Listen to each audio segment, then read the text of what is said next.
श्री परमात्मने नमः। श्री रामचरित्र मानस। श्री गणेशाय नमः। श्री जानकी वल्लभो विजयते। पंचम सोपान सुंदर कांड। शांत सनातन अप्रमेय प्रमाणों से परे निष्पाप मोक्ष रूप परम शांति देने वाले ब्रह्मा शंभु और शेष जी से निरंतर सेवित वेदांत के द्वारा जानने योग्य सर्वव्यापक देवताओं में सबसे बड़े माया से मनुष्य रूप में दिखने वाले समस्त पापों को हरने वाले करुणा की खान रघुकुल में श्रेष्ठ तथा राजाओं के शिरोमणि राम कहलाने वाले जगदीश्वर की मैं वंदना करता हूँ। हे रघुनाथ जी, मैं सत्य कहता हूँ और फिर आप सबके अंतरात्मा ही हैं। सब जानते ही हैं कि मेरे हृदय में दूसरी कोई इच्छा नहीं है। हे रघुकुल श्रेष्ठ, मुझे अपनी निर्भरा पूर्ण भक्ति दीजिए और मेरे मन को काम आदि दोषों से रहित कीजिए। अतुल बल के धाम, सोने के पर्वत, सुमेरु के समान कांति युक्त शरीर वाले दैत्य रूपी वन को ध्वंस करने के लिए अग्नि रूप ज्ञानियों में अग्रगण्य संपूर्ण गुणों के निधान वानरों के स्वामी श्री रघुनाथ जी के प्रिय भक्त पवन पुत्र श्री हनुमान जी को मैं प्रणाम करता हूँ। जामवन के सुंदर वचन सुनकर हनुमान जी के हृदय को बहुत ही भाए। वे बोले, हे भाई, तुम लोग दुख सहकर कंदमूल फल खाकर तब तक मेरी राह देखना जब तक मैं सीता जी को देखकर लौट ना आऊँ। काम अवश्य होगा क्योंकि मुझे बहुत ही हर्ष हो रहा है। यह कहकर और सबको मस्तक नवाकर तथा हृदय में रघुनाथ जी को धारण करके हनुमान जी हर्षित होकर चले। समुद्र के तीर पर एक सुंदर पर्वत था। हनुमान जी खेल से ही अनायास ही कूदकर उसके ऊपर जा चढ़े और बार बार श्री रघुवीर का स्मरण करके अत्यंत बलवान हनुमान जी उस पर से बड़े वेग से उछले। जिस पर्वत पर हनुमान जी पैर रख कर चले, जिस पर से वे उछले, वह तुरंत ही पाताल में धंस गया। जैसे श्री रघुनाथ जी का अमोघ बाण चलता है, उसी तरह हनुमान जी चले। समुद्र ने उन्हें श्री रघुनाथ जी का दूत समझकर मैनाक पर्वत से कहा कि हे मैनाक, तू इनकी थकावट दूर करने वाला हो, अर्थात अपने ऊपर इन्हें विश्राम दे। हनुमान जी ने उसे हाथ से छू दिया, फिर प्रणाम करके कहा, भाई, श्री रामचंद्र जी का काम किए बिना मुझे विश्राम कहाँ।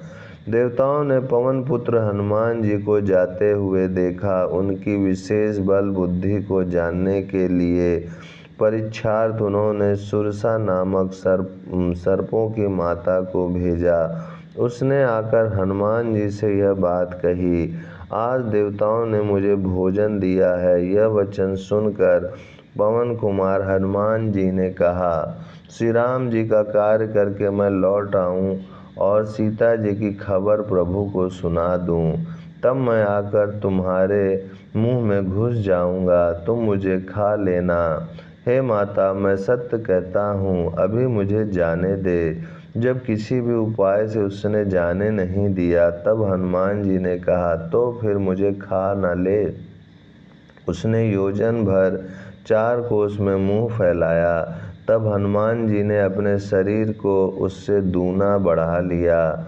उसने 16 योजन का मुख किया। हनुमान जी तुरंत ही 32 योजन के हो गए। जैसे जैसे सुरसा मुख का विस्तार बढ़ाती थी, हनुमान जी उसका दूना रूप दिखलाते थे।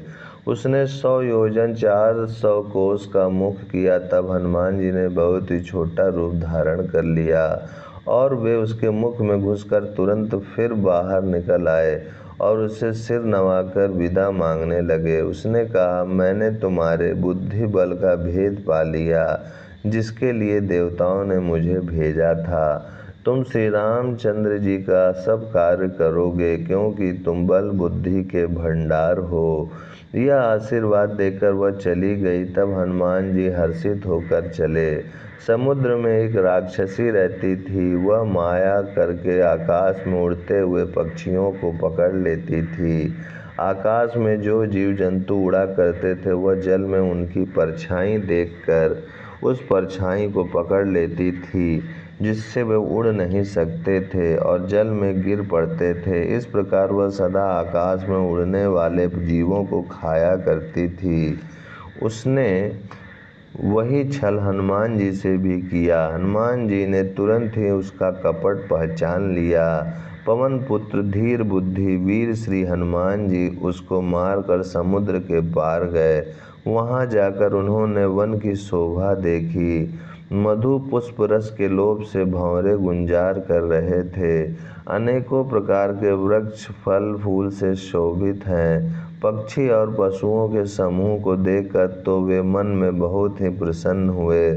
सामने एक विशाल पर्वत देखकर हनुमान जी भय त्याग कर उस पर दौड़कर जा चढ़े। शिव जी कहते हैं, हे उमा, इसमें वानर हनुमान की कुछ बड़ाई नहीं है। यह प्रभु का प्रताप है जो काल को भी खा जाता है। पर्वत पर चढ़कर उन्होंने लंका देखी। बहुत ही बड़ा किला है, कुछ कहा नहीं जाता। वह अत्यंत ऊंचा है। उसके चारों ओर समुद्र हैं। सोने के परकोटे, चार दीवारी का परम प्रकाश हो रहा है। विचित्र मणियों से जड़ा हुआ सोने का परकोटा है। उसके अंदर बहुत से सुंदर सुंदर घर हैं। चौराहे, बाजार, सुंदर मार्ग और गलियां हैं। सुंदर नगर बहुत प्रकार से सजा हुआ है। हाथी, घोड़े, खच्चरों के समूह तथा पैदल और रथों के समूहों को कौन गिन सकता है। अनेक रूपों के राक्षसों के दल हैं। उनकी अत्यंत बलवती सेना वर्णन करते नहीं बनती। वन, बाग, उपवन, बगीचे, फुलवाड़ी, तालाब, कुएं और बावलियां सुशोभित हैं। मनुष्य, नाग, देवताओं और गंधर्वों की कन्याएं अपने सौंदर्य से मुनियों के भी मनों को मोह लेती हैं।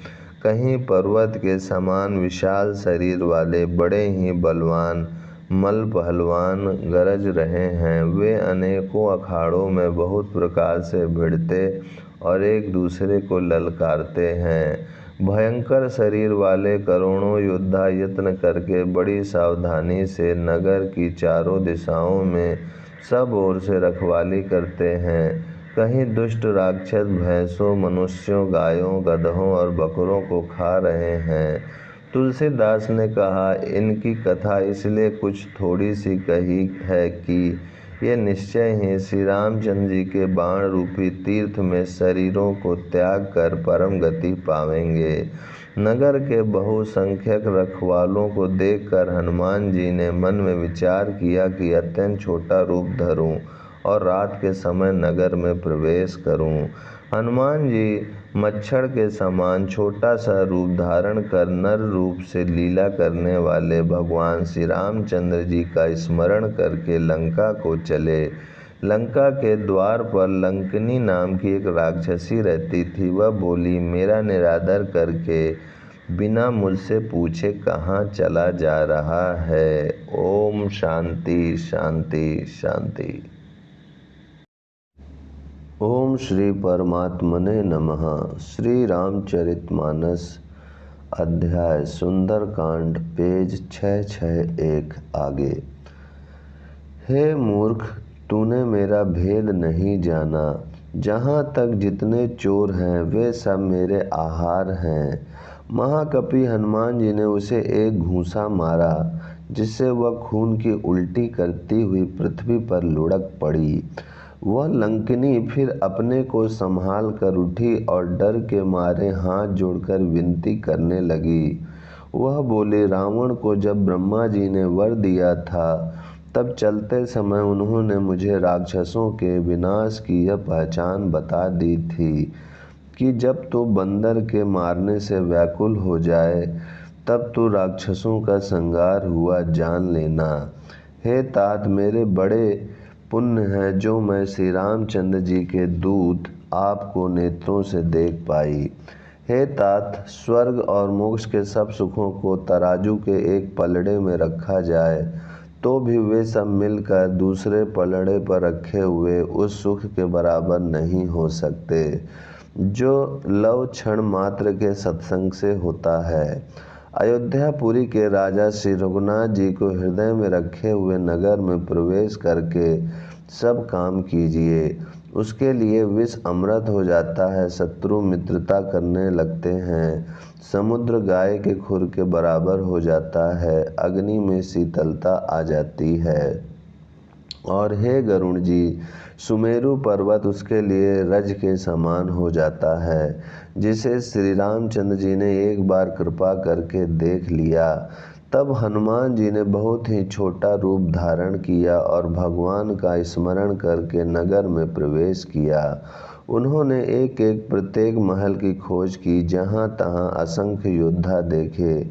फिर वे रावण के महल में गए। वह अत्यंत विचित्र था, जिसका वर्णन नहीं हो सकता। हनुमान जी ने उस रावण को शयन किए देखा, परंतु महल में जानकी जी नहीं दिखाई दी। फिर एक सुंदर महल दिखाई दिया, वहाँ उसमें भगवान का एक अलग मंदिर बना हुआ था। वह महल श्री राम जी के आयुध धनुष बाण के चिन्हों से अंकित था। उसकी शोभा वर्णन नहीं की जा सकती। वहाँ नवीन नवीन तुलसी के वृक्ष समूहों को देखकर कपिराज श्री हनुमान जी हर्षित हुए। लंका तो राक्षसों के समूह का निवास स्थान है, यहाँ सज्जन साधु पुरुष का निवास कहाँ। हनुमान जी मन में इस प्रकार तर्क करने लगे। उसी समय विभीषण जी जागे। उन्होंने विभीषण ने राम नाम का स्मरण उच्चारण किया। हनुमान जी ने उन्हें सज्जन जाना और हृदय में हर्षित हुए। हनुमान जी ने विचार किया कि इनसे हट करके अपनी ओर से ही परिचय करूँगा, क्योंकि साधु से कार्य की हानि नहीं होती, प्रत्यतु लाभ ही होता है। ब्राह्मण का रूप धरकर हनुमान जी ने उन्हें वचन सुनाए। पुकारा सुनते ही विभीषण जी उठकर वहां आए, प्रणाम करके कुशल पूछा और कहा कि हे ब्राह्मण देव, अपनी कथा समझाकर कहिए। क्या आप हरि भक्तों में से कोई हैं? क्योंकि आपको देखकर मेरे हृदय में अत्यंत प्रेम उमड़ रहा है। अथवा क्या आप दीनों से प्रेम करने वाले स्वयं श्री राम जी ही हैं, जो मुझे बड़भागी बनाने घर बैठे दर्शन देकर कृतार्थ करने आए हैं। तब हनुमान जी ने श्री रामचंद्र जी की सारी कथा कहकर अपना नाम बताया। सुनते ही दोनों के शरीर पुलकित हो गए और श्री राम जी के गुण समूहों का स्मरण करके दोनों के मन प्रेम और आनंद में मग्न हो गए। विभीषण जी ने कहा, हे पवन पुत्र, मेरी रहनी सुनो। मैं यहाँ वैसे ही रहता हूँ जैसे दांतों के बीच में बेचारी जीभ। हे तात, मुझे अनाथ जानकर सूर्यकुल के नाथ श्री रामचंद्र जी क्या कभी मुझ पर कृपा करेंगे? मेरी तामसी राक्षस शरीर होने से साधन तो कुछ बनता नहीं और न मन में श्री रामचंद्र जी के चरण कमलों में प्रेम ही है। परंतु हे हनुमान, अब मुझे विश्वास हो गया कि श्री राम जी की मुझ पर कृपा है, क्योंकि हरि की कृपा के बिना संत नहीं मिलते। जब श्री रघुवीर ने कृपा की है, तभी तो आपने मुझे हट करके अपनी ओर से दर्शन दिए हैं। हनुमान जी ने कहा, हे विभीषण जी, सुनिए, प्रभु की यही रीति है कि वे सेवक पर सदा ही प्रेम किया करते हैं। भला कहिए, मैं ही कौन बड़ा कुलीन हूँ, जाति का चंचल वानर हूँ और सब प्रकार से नीच हूँ। प्रातःकाल जो हम लोगों को बंदरों का नाम ले ले तो उस दिन उसे भोजन न मिले। हे सखा सुनिए, मैं ऐसा अधम हूँ, पर श्री रामचंद्र जी ने तो मुझ पर भी कृपा ही की है। भगवान के गुणों का स्मरण करके हनुमान जी के दोनों नेत्रों में प्रेम अश्रुओं का जल भर आया। जो जानते हुए भी ऐसे स्वामी श्री रघुनाथ जी को भुलाकर विषयों के पीछे भटकते फिरते हैं, वे दुखी क्यों ना हों। इस प्रकार श्री राम जी के गुण समूहों को कहते हुए उन्होंने अनिवर्चनीय परम शांति प्राप्त की। फिर विभीषण जी ने श्री जानकी जी जिस प्रकार वहाँ लंका में रहती थी वह सब कथा कही। तब हनुमान जी ने कहा, हे भाई सुनो, मैं जानकी माता को देखना चाहता हूँ। विभीषण जी ने माता के दर्शन की सब युक्तियाँ उपाय कह सुनाई। तब हनुमान जी विदा लेकर चले। फिर वहीं पहले का मस्क सरीखा रूप धरकर वहाँ गए जहाँ अशोक वन के जिस भाग में सीता जी रहती थीं। सीता जी को देखकर हनुमान जी ने उन्हें मन ही में प्रणाम किया। उन्हें बैठे ही बैठे रात्रि के चारों पहर बीत जाते हैं। शरीर दुबला हो गया है। सिर पर जटाओं की एक वेणी लठ है। हृदय में श्री रघुनाथ जी के गुण समूहों का जाप स्मरण करती रहती हैं। श्री जानकी जी नेत्रों को अपने चरणों में लगाए हुए हैं, नीचे की ओर देख रही हैं और मन श्री राम जी के चरण कमलों में लीन है। जानकी जी को दीन दुखी देखकर पवन पुत्र हनुमान जी बहुत ही दुखी हुए।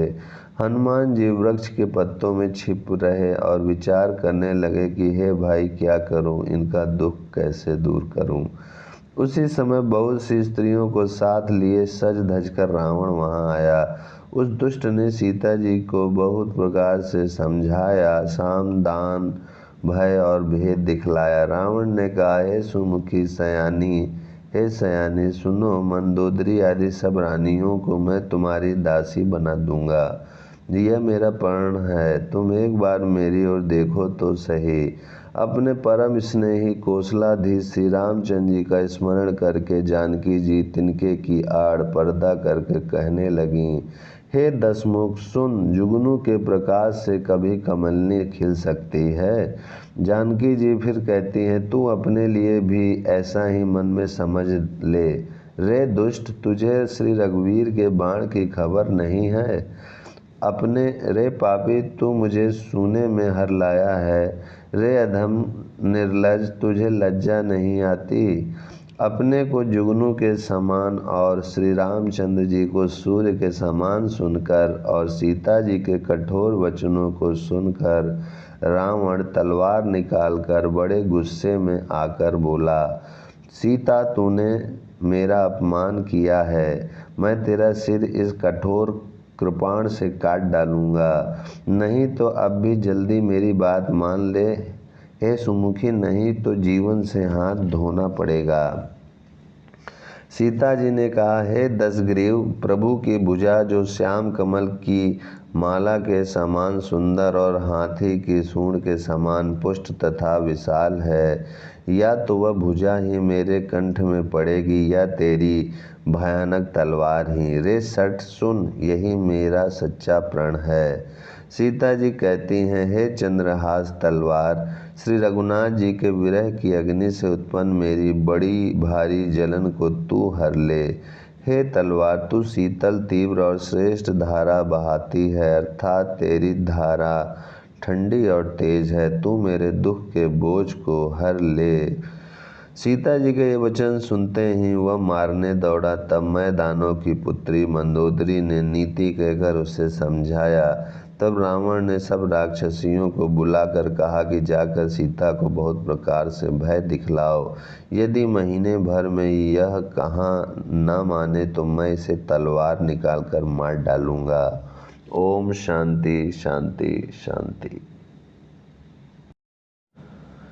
ओम श्री परमात्मने नमः। श्री रामचरितमानस अध्याय सुंदरकांड पेज 666 आगे। यूँ कहकर रावण घर चला गया। यहाँ राक्षसियों के समूह बहुत से बुरे रूप धरकर सीता जी को भय दिखलाने लगे। उनमें एक त्रिजटा नाम की राक्षसी थी। उसकी श्री रामचंद्र जी के चरणों में प्रीति थी और वह विवेक ज्ञान में निपुण थी। उसने सबों को बुलाकर अपना स्वप्न सुनाया और कहा, सीता जी की सेवा करके अपना कल्याण कर लो। स्वप्न मैंने देखा कि एक बंदर ने लंका जला दी, राक्षसों की सारी सेना मार डाली गई। रावण नंगा है और गधे पर सवार है, उसके सिर मुड़े हुए हैं, 20 भुजाएं कटी हुई हैं। इस प्रकार वह दक्षिण यमपुर की दिशा को जा रहा है और मानो लंका विभीषण ने पाई है। नगर में श्री रामचंद्र जी की दुहाई फिर गई। तब प्रभु ने सीता जी को बुला भेजा। मैं पुकार कर निश्चय के साथ कहती हूँ कि यह स्वप्न कुछ ही दिनों में बाद सत्य होकर रहेगा।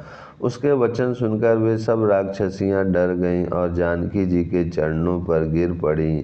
तब इसके बाद वे सब जहाँ तहाँ चली गईं। सीता जी मन में सोच करने लगीं कि 1 महीना बीत जाने पर नीच राक्षस रावण मुझे मारेगा। सीता जी हाथ जोड़कर त्रिजटा से बोली, हे माता, तू मेरी विपत्ति की संगिनी है। जल्दी कोई ऐसा उपाय कर जिससे मैं शरीर छोड़ सकूं। विरह असाध्य हो चला है, अब यह सहा नहीं जाता। काठ लाकर चिता बनाकर सजा दे हे माता, फिर उसमें आग लगा दे। हे सयानी, तू मेरी प्रीति को सत्य कर दे। तो रावण की शूल के समान दुख देने वाली वाणी कानों से कौन सुने। सीता जी के वचन सुनकर त्रिजटा ने चरण पकड़कर उन्हें समझाया और प्रभु का प्रताप, बल और सुयश सुनाया। उसने कहा, हे सुकुमारी, सुनो, रात्रि के समय आग नहीं मिलेगी। ऐसा कहकर वह अपने घर चली गई। सीता जी मन ही मन कहने लगी, क्या करूं, विधाता ही विपरीत हो गया। न आग मिलेगी न पीड़ा मिटेगी। आकाश में अंगारे प्रकट दिखाई दे रहे हैं, पर पृथ्वी पर एक भी तारा नहीं आता। चंद्रमा अग्नि में है, किंतु वह भी मानो मुझे हतभागिनी जानकर आग नहीं बरसाता। हे अशोक वृक्ष, मेरी विनती सुन, मेरा शोक हर ले और अपना अशोक नाम सत्य कर। तेरे नए नए कोमल पत्ते अग्नि के समान हैं। अग्नि देव, विरह रोग का अंत मत कर, अर्थात विरह रोग को बढ़ाकर सीमा तक न पहुँचा। सीता जी को विरह से परम व्याकुल देखकर वह क्षण हनुमान जी को कल्प के समान बीता। तब हनुमान जी ने हृदय में विचार कर सीता जी के सामने अंगूठी डाल दी, मानो अशोक ने अंगारे दे दिया। यह समझकर सीता जी ने हर्षित होकर उठकर उसे हाथ में ले लिया। तब उन्होंने राम नाम से अंकित अत्यंत सुंदर एवं मनोहर अंगूठी देखी। अंगूठी को पहचान कर सीता जी आश्चर्यचकित होकर उसे देखने लगीं और हर्ष तथा विषाद से हृदय में अकुला उठीं। वे सोचने लगीं, श्री रघुनाथ जी तो सर्वथा अजय हैं, उन्हें कौन जीत सकता है। और माया से, ऐसी माया के उपादान से सर्वथा रहित दिव्य चिन्मय अंगूठी बनाई नहीं जा सकती। सीता जी मन में अनेक प्रकार के विचार कर रही थीं। इसी समय हनुमान जी मधुर वचन बोले। वे श्री राम जी के गुणों का वर्णन करने लगे, जिनके सुनते ही सीता जी का दुख भाग गया। वे कान और मन लगाकर उन्हें सुनने लगी। हनुमान जी ने आदि से लेकर सारी कथा कह सुनाई। सीता जी बोली, जिसने कानों के लिए अमृत रूप ये सुंदर कथा कही, वह हे भाई प्रकट क्यों नहीं होता। तब हनुमान जी पास चले गए। उन्हें देखकर सीता जी मुख फेर कर बैठ गईं। उनके मन में आश्चर्य हुआ। हनुमान जी ने कहा, हे माता जानकी, मैं श्री राम जी का दूत हूँ, करुणा निधान की सच्ची शपथ करता हूँ। हे माता, यह अंगूठी मैं ही लाया हूँ। श्री राम जी ने मुझे आपके लिए यह सही दानी निशानी या पहचान दी है। सीता जी ने पूछा, नर और वानर का संग कहो कैसे हुआ। तब हनुमान जी ने जैसे संग हुआ था वह सब कथा कही। हनुमान जी के प्रेम युक्त वचन सुनकर सीता जी के मन में विश्वास उत्पन्न हो गया। उन्होंने जान लिया कि यह मन, वचन और कर्म से कृपा सागर श्री रघुनाथ जी का दास है। भगवान का जन सेवक जानकर अत्यंत गाढ़ी प्रीति हो गई। नेत्रों में प्रेम अश्रुओं का जल भर आया और शरीर अत्यंत पुलकित हो गया। सीता जी ने कहा, हे तात हनुमान, विरह सागर में डूबती हुई मुझको तुम जहाज हुए।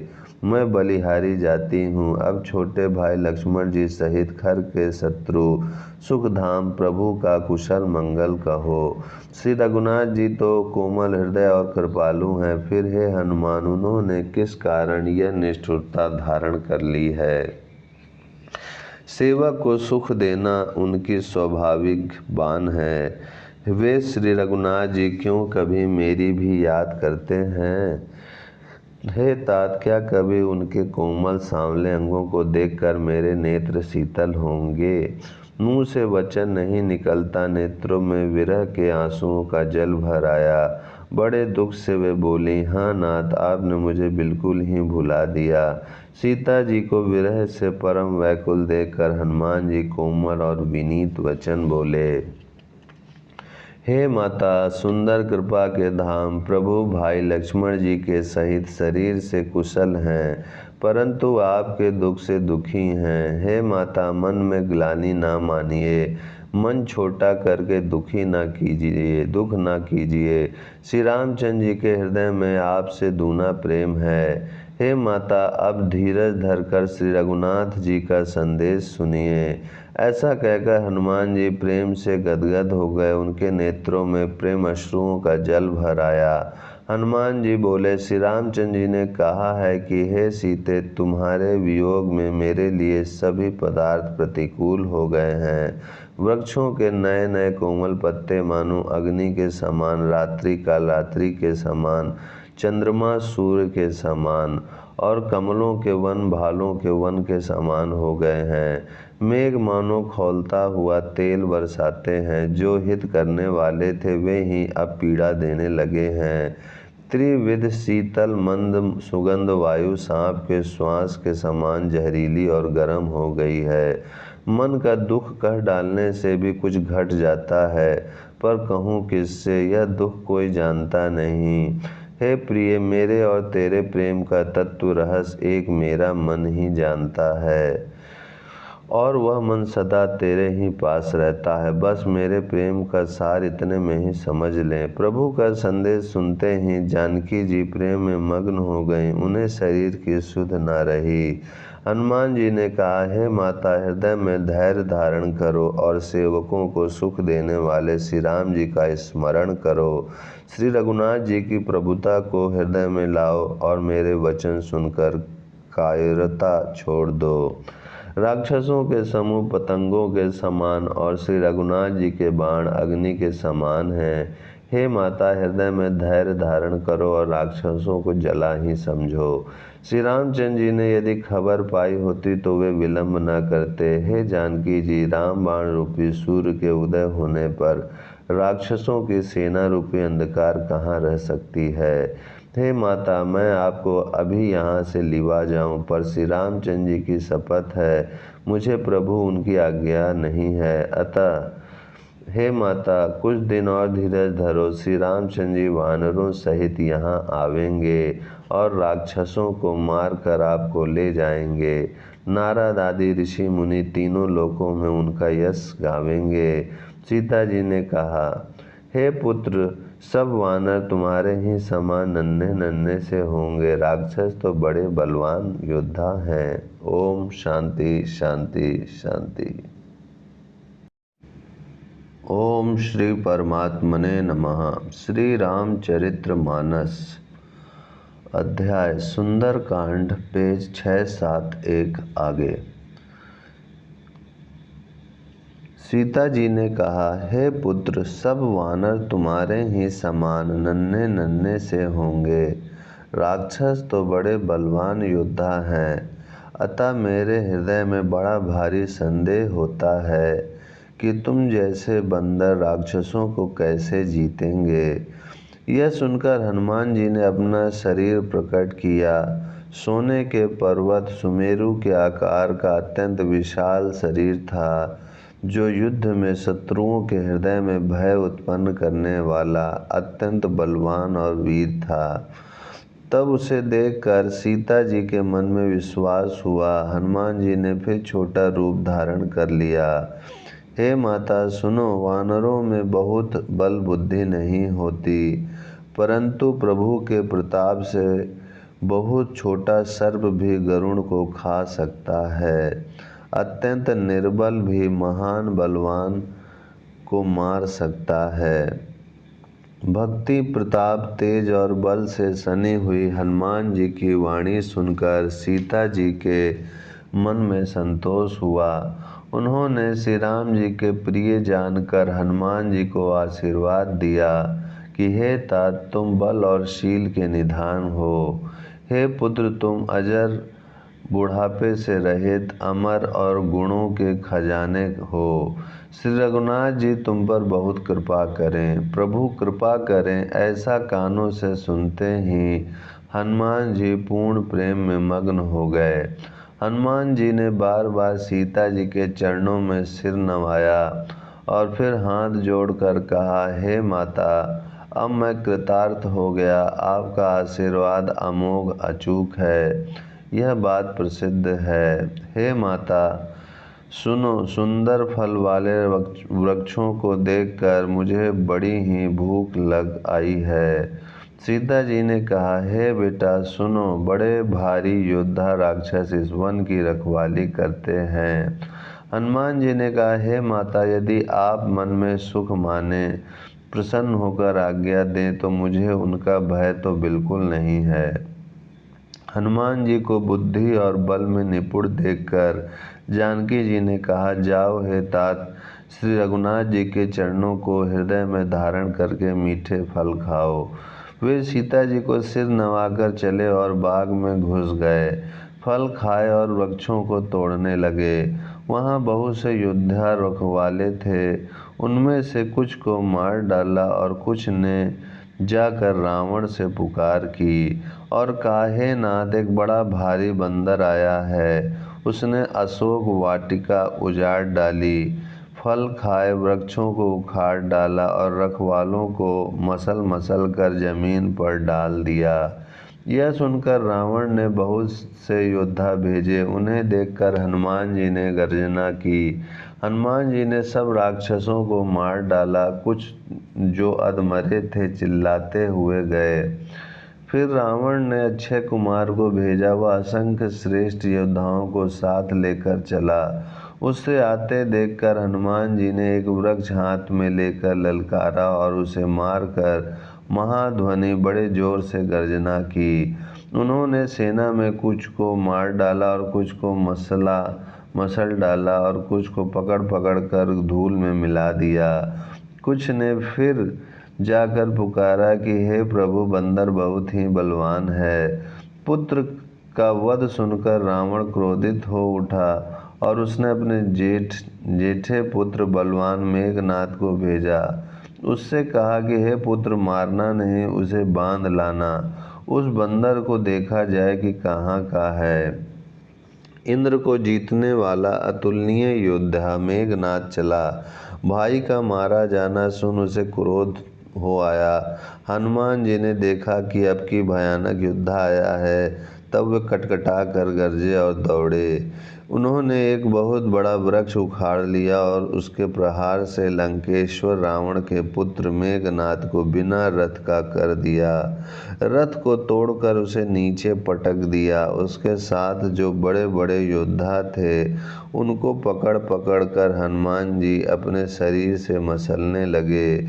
उन सब को मार कर फिर मेघनाद से लड़ने लगे। लड़ते हुए वे ऐसे मालूम होते थे मानो दो गजराज श्रेष्ठ हाथी भिड़ गए हों। हनुमान जी उसे एक घूंसा मार कर वृक्ष पर जा चढ़े। उसको क्षण भर के लिए मूर्छा आ गई। फिर उठकर उसने बहुत माया रची, परंतु पवन के पुत्र उससे जीते नहीं जाते। अंत में उसने ब्रह्मास्त्र का संधान प्रयोग किया। तब हनुमान जी ने मन में विचार किया कि यदि ब्रह्मास्त्र को नहीं मानता हूँ तो उसकी अपार महिमा मिट जाएगी। उसने हनुमान जी को ब्रह्म बाण मारा, जिसके लगते ही वे वृक्ष से नीचे गिर पड़े, परंतु गिरते समय भी उन्होंने बहुत से सेना मार डाली। जब उसने देखा कि हनुमान जी मूर्छित हो गए हैं, तब वह उनको नागपाश से बांध कर ले गया। शिव जी कहते हैं, हे भवानी सुनो, जिनका नाम जप कर ज्ञानी विवेकी मनुष्य संसार जन्म मरण के बंधनों को काट डालते हैं, उनका दूत कहीं बंधन में आ सकता है। किंतु प्रभु के कार्य के लिए हनुमान जी ने स्वयं अपने को बंधा लिया। बंदर का बांधा जाना सुनकर राक्षस दौड़े और कौतुक के लिए, तमाशा देखने के लिए सब सभा में आए। हनुमान जी ने जाकर रावण की सभा देखी। उसकी अत्यंत प्रभुता ऐश्वर्य कुछ कही नहीं जाती। देवता और दिक्पाल हाथ जोड़े बड़ी नम्रता के साथ भयभीत हुए। सब रावण की भौं ताक रहे हैं, उसका रुख देख रहे हैं। उसका ऐसा प्रताप देखकर भी हनुमान जी के मन में जरा भी डर नहीं हुआ। वे ऐसे निशंक खड़े रहे जैसे सर्पों के समूह में गरुड़ निशंक निर्भय रहते हैं। हनुमान जी को देखकर रावण दुर्वचन कहता हुआ खूब हंसा। फिर पुत्र वध का स्मरण किया तो उसके हृदय में विषाद उत्पन्न हो गया। लंकापति रावण ने कहा, रे वानर, तू कौन है? किसके बल पर तूने वन को उजाड़ कर नष्ट कर डाला? क्या तूने कभी मुझे मेरा नाम और यश कानों से नहीं सुना? रे सठ, मैं तुझे अत्यंत निशंक देख रहा हूँ। तूने किस अपराध से राक्षसों को मारा? रे मूर्ख, बता, क्या तुझे प्राण जाने का भय नहीं है?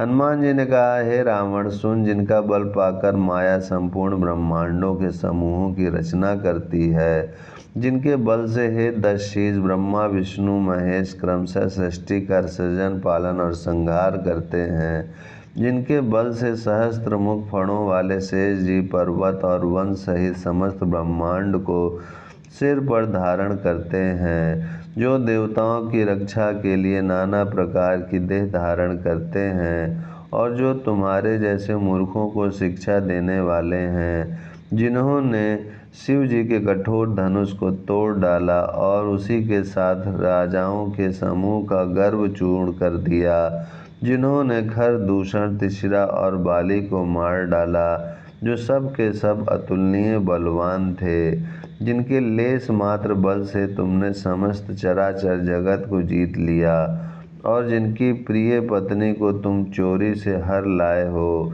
मैं उन्हीं का दूत हूँ। मैं तुम्हारी प्रभुता को खूब जानता हूँ। सहस्त्र बाहु से तुम्हारी लड़ाई हुई थी और बाली से युद्ध करके तुमने यश प्राप्त किया था। हनुमान जी के मार्मिक वचन सुनकर रावण ने हंसकर बात टाल दी। हे राक्षसों के स्वामी, मुझे भूख लगी थी, इसीलिए मैंने फल खाए और वानर स्वभाव के कारण वृक्ष तोड़े हैं। हे निशाचरों के मालिक, ते सबको परम प्रिय है। कुमार्ग पर चलने वाले दुष्ट राक्षस जब मुझे मारने लगे, तब जिन्होंने मुझे मारा उनको मैंने भी मारा। उस पर तुम्हारे पुत्र ने मुझको बांध लिया, किंतु मुझे अपने बांधे जाने की कुछ भी लज्जा नहीं है। मैं तो अपने प्रभु का कार्य किया चाहता हूँ। ओम शांति शांति शांति। ओम श्री परमात्मने नमः। श्री रामचरित्र मानस अध्याय सुंदरकांड, पेज 676 आगे। हे रावण, मैं हाथ जोड़कर तुमसे विनती करता हूँ, तुम अभिमान छोड़कर मेरी सीख सुनो। तुम अपने पवित्र कुल का विचार करके देखो और भ्रम को छोड़कर भक्त भयहारी भगवान को भजो। जो देवता राक्षस और समस्त चराचर को खा जाता है, वह काल भी जिनके डर से अत्यंत डरता है, उनसे कदापि वैर न करो और मेरे कहने से जानकी जी को दे दो। खर के शत्रु श्री रघुनाथ जी शरणागतों के रक्षक और दया के समुद्र हैं। शरण जाने पर प्रभु तुम्हारा अपराध भुलाकर तुम्हें अपनी शरण में रख लेंगे। तुम श्री राम जी के चरण कमलों को हृदय में धारण करो और लंका का अचल राज्य करो। ऋषि पुलस्त जी का यश निर्मल चंद्रमा के समान है, उस चंद्रमा में तुम कलंक ना बनो। राम नाम के बिना वाणी शोभा नहीं पाती। मद मुँह को छोड़ विचार कर देखो। हे देवताओं के शत्रु, सब गहनों से सजी हुई सुंदर स्त्री भी कपड़ों के बिना शोभा नहीं पाती। राम विमुख पुरुष की संपत्ति और प्रभुता रही हुई भी चली जाती है और उसका पाना ना पाने के समान है। जिन नदियों के मूल में कोई जल स्रोत नहीं है, अर्थात जिन्हें केवल बरसात का ही आसरा है, वे वर्षा बीत जाने पर फिर तुरंत ही सूख जाती हैं। हे रावण, सुनो, मैं प्रतिज्ञा करके कहता हूँ कि राम विमुख की रक्षा करने वाला कोई भी नहीं है। हजारों शंकर, विष्णु और ब्रह्मा भी श्री राम जी के साथ द्रोह करने वाले तुमको नहीं बचा सकते। मोह ही जिसका मूल है, ऐसे अज्ञान जनित बहुत पीड़ा देने वाले तम रूप अभिमान का त्याग कर दो और रघुकुल के स्वामी, कृपा के समुद्र भगवान श्री रामचंद्र जी का भजन करो। यद्यपि हनुमान जी ने भक्ति, ज्ञान, वैराग और नीति से सनी हुई बात ही हित की वाणी कही, तो भी वह महान अभिमानी रावण बहुत हंसकर व्यंग से बोला कि हमें यह बंदर बड़ा ज्ञानी गुरु मिला। रे दुष्ट, तेरी मृत्यु निकट आ गई है। अधम मुझे शिक्षा देने चला है। हनुमान जी ने कहा, इससे उल्टा ही होगा, अर्थात मृत्यु तेरी निकट आई है, मेरी नहीं। यह तेरा मति भ्रम बुद्धि का फेर है, मैंने प्रत्यक्ष जान लिया है। हनुमान जी के वचन सुनकर वह बहुत ही कुपित हो गया और बोला, अरे इस मूर्ख का प्राण शीघ्र ही क्यों नहीं हर लेते। सुनते ही राक्षस उन्हें मारने दौड़े। उसी समय मंत्रियों के साथ विभीषण जी वहां आ पहुँचे। उन्होंने सिर नवाकर और बहुत विनय करके रावण से कहा कि दूत को मारना नहीं चाहिए, यह नीति के विरुद्ध है। हे गोसाई, कोई दूसरा दंड दिया जाए। सबने कहा, भाई यह सलाह उत्तम है। यह सुनते ही रावण हंसकर बोला, अच्छा तो बंदर को अंग भंग करके भेज लौटा दिया जाए। मैं सबको समझाकर कहता हूँ कि बंदर की ममता पूंछ पर होती है, अतः तेल में कपड़ा डुबोकर उसे उसकी पूंछ में बांधकर फिर आग लगा दो। जब बिना पूंछ का यह बंदर वहाँ अपने स्वामी के पास जाएगा, तब यह मूर्ख अपने मालिक को साथ ले आएगा, जिनकी इसने बहुत बड़ाई की है। मैं जरा उनकी प्रभुता सामर्थ्य तो देखूं। यह वचन सुनते ही हनुमान जी मन में मुस्कुराए और मन ही मन बोले कि मैं जान गया, सरस्वती जी इसे ऐसी बुद्धि देने में सहायक हुई हैं। रावण के वचन सुनकर मूर्ख राक्षस वहीं पूंछ में आग लगाने की तैयारी करने लगे। पूंछ के लपेटने में इतना कपड़ा और घी तेल लग गया कि नगर में कपड़ा, घी और तेल नहीं रह गया। हनुमान जी ने ऐसा खेल किया कि पूंछ बढ़ गई, लंबी हो गई। नगर वासी लोग तमाशा देखने आए। वे हनुमान जी को पैर से ठोकर मारते हैं और उनकी बहुत हंसी करते हैं। ढोल बजते हैं, सब लोग तालियां पीटते हैं। हनुमान जी को नगर में फिराकर फिर पूंछ में आग लगा दी। अग्नि को जलते हुए देखकर हनुमान जी तुरंत ही बहुत छोटे रूप में हो गए। बंधन से निकलकर वे सोने की अटारियों में पर जा चढ़े। उनको देखकर राक्षसों की स्त्रियां भयभीत हो गईं। उस समय भगवान की प्रेरणा से 49 पवन चलने लगे। हनुमान जी अट्ठासा करके गरजे और बढ़कर आकाश से जा लगे। देह बड़ी विशाल परंतु बहुत ही हल्की फुर्तीली है। वे दौड़कर एक महल से दूसरे महल पर चढ़ जाते हैं। नगर जल रहा है, लोग बेहाल हो गए हैं। आग की करोड़ों भयंकर लपटें झपट रही हैं। हाय बप्पा, हाय मैया, इस अवसर पर हमें कौन बचावेगा। चारों ओर यही पुकार सुनाई पड़ रही है। हमने तो पहले ही कहा था कि यह वानर नहीं है, वानर का रूप धर के कोई देवता है। साधु के अपमान का यह फल है कि नगर अनाथ के नगर की तरह जल रहा है। हनुमान जी ने एक ही क्षण में सारा नगर जला डाला, एक विभीषण का घर नहीं जलाया। शिव जी कहते हैं, हे पार्वती, जिन्होंने अग्नि को बनाया, हनुमान जी उन्हीं के दूत हैं, इसी कारण वे अग्नि से नहीं जले। हनुमान जी ने उलट पलट कर एक ओर से दूसरी ओर तक सारी लंका जला दी। फिर वे समुद्र में कूद पड़े। पूंछ बुझाकर थकावट दूर करके और फिर छोटा सा रूप धारण कर हनुमान जी श्री जानकी जी के सामने हाथ जोड़कर जा खड़े हुए। हनुमान जी ने कहा, हे माता, मुझे कोई चिन्ह पहचान दीजिए, जैसे श्री रघुनाथ जी ने मुझे दिया था। तब सीता जी ने चूड़ामणि उतार कर दी। हनुमान जी ने उसको हर्षपूर्वक ले लिया।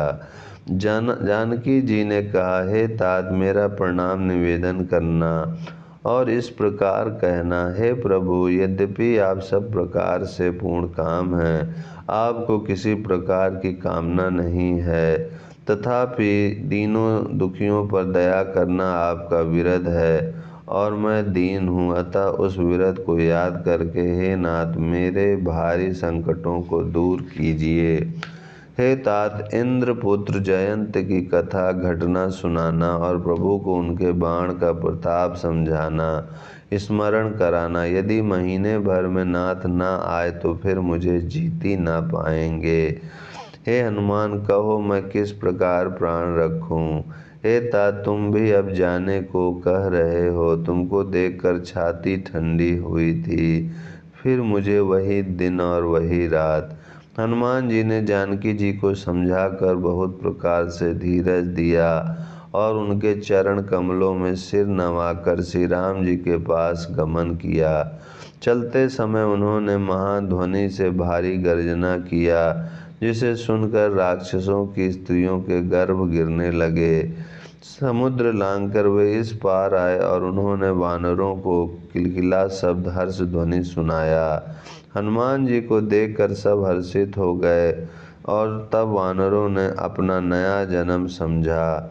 हनुमान जी का मुख प्रसन्न है और शरीर में तेज विराजमान है, जिससे उन्होंने समझ लिया कि ये श्री रामचंद्र जी का कार्य कर आए हैं। सब हनुमान जी से मिले और बहुत ही सुखी हुए, जैसे तड़पती हुई मछली को जल मिल गया हो। सब हर्षित होकर नए नए इतिहास वृत्तांत पूछते कहते हुए श्री रघुनाथ जी के पास चले। तब सब लोग मधुवन के भीतर आए और अंगद की सम्मति से सबने मधुर फल या मधुर और फल खाए। जब रखवाले बरसने लगे तब घूंसों की मार मारते ही सब रखवाले भाग छूटे। ओम शांति शांति शांति। ओम श्री परमात्मने नमः। श्री रामचरितमानस अध्याय सुंदरकांड, पेज 680 आगे। हे तात्र, इंद्रपुत्र जयंत की कथा घटना सुनाना और प्रभु को उनके बाण का प्रताप समझाना, स्मरण कराना। यदि महीने भर में नाथ ना आए तो फिर मुझे जीती ना पाएंगे। हे हनुमान, कहो मैं किस प्रकार प्राण रखूं। हे तात, तुम भी अब जाने को कह रहे हो। तुमको देखकर छाती ठंडी हुई थी, फिर मुझे वही दिन और वही रात। हनुमान जी ने जानकी जी को समझाकर बहुत प्रकार से धीरज दिया और उनके चरण कमलों में सिर नवाकर श्री राम जी के पास गमन किया।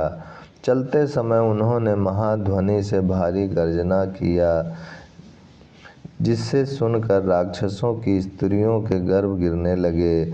समुद्र लांघकर वे इस पार आए और उन्होंने वानरों को किलकिला शब्द हर्ष ध्वनि सुनाया।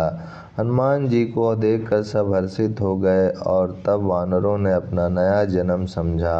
हनुमान जी का मुख प्रसन्न है और शरीर में तेज विराजमान है, जिससे उन्होंने समझ लिया कि ये श्री रामचंद्र जी का कार्य कर आए हैं। सब हनुमान जी से मिले और बहुत ही सुखी हुए, जैसे तड़पती हुई मछली को जल मिल गया हो।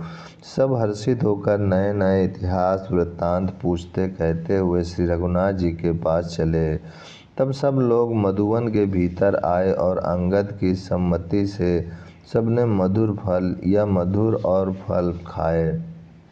जब रखवाले बरसने लगे तब घूंसों की मार मारते ही सब रखवाले भाग छूटे। उन सब ने जाकर पुकारा कि युवराज अंगद वन उजाड़ रहे हैं। यह सुनकर सुग्रीव हर्षित हुए कि वानर प्रभु का कार्य कर आए हैं। यदि सीता जी की खबर ना पाई होती तो क्या वे मधुवन के फल खा सकते थे। इस प्रकार राजा सुग्रीव मन में विचार कर ही रहे थे कि समाज सहित वानर आ गए। सबने आकर सुग्रीव के चरणों में सिर नवाया। कपिराज सुग्रीव सभी से बड़े प्रेम के साथ मिले। उन्होंने कुशल पूछी। तब वानरों ने उत्तर दिया, आपके चरणों के दर्शन से सब कुशल है। श्री राम जी की कृपा से विशेष कार्य हुआ, कार्य में विशेष सफलता हुई है। हे नाथ, हनुमान ने ही यह सब कार्य किया और सब वानरों के प्राण बचा लिए। यह सुनकर सुग्रीव जी हनुमान जी से फिर मिले और सब वानरों समेत श्री रघुनाथ जी के पास चले। श्री राम जी ने जब वानरों को कार्य किए हुए आते देखा, तब उन्होंने मन में विशेष हर्ष हुआ। दोनों भाई स्फटिक शिला पर बैठे थे। सब वानर जाकर उनके चरणों पर गिर पड़े। दया की राशि श्री रघुनाथ जी सबसे प्रेम सहित गले लग कर मिले और कुशल पूछी। वानरों ने कहा, हे नाथ, आपके चरण कमलों के दर्शन पाने से अब कुशल है। जामवान ने कहा, हे रघुनाथ जी सुनिए। हे नाथ, जिस पर आप दया करते हैं उसे सदा कल्याण और निरंतर कुशल है। देवता, मनुष्य और मुनि सभी उस पर प्रसन्न रहते हैं। वही विजयी है, वही विनयी है और वही गुणों का समुद्र बन जाता है। उसी का सुंदर यश तीनों लोकों में प्रकाशित होता है। प्रभु की कृपा से सब कार्य हुआ। आज हमारा जन्म सफल हो गया। हे नाथ, पवन पुत्र हनुमान ने जो करनी की उसका 1000 मुखों से भी वर्णन नहीं किया जा सकता। तब जामवन ने हनुमान जी के सुंदर चरित्रकार श्री रघुनाथ जी को सुनाए। वे चरित्र सुनने पर कृपा निधि श्री रामचंद्र जी के मन को बहुत ही अच्छे लगे। उन्होंने हर्षित होकर हनुमान जी को फिर हृदय से लगा लिया और कहा, हे तात, कहो सीता किस प्रकार रहती और अपने प्राणों की रक्षा करती है। हनुमान जी ने कहा, आपका नाम रात दिन पहरा देने वाला है।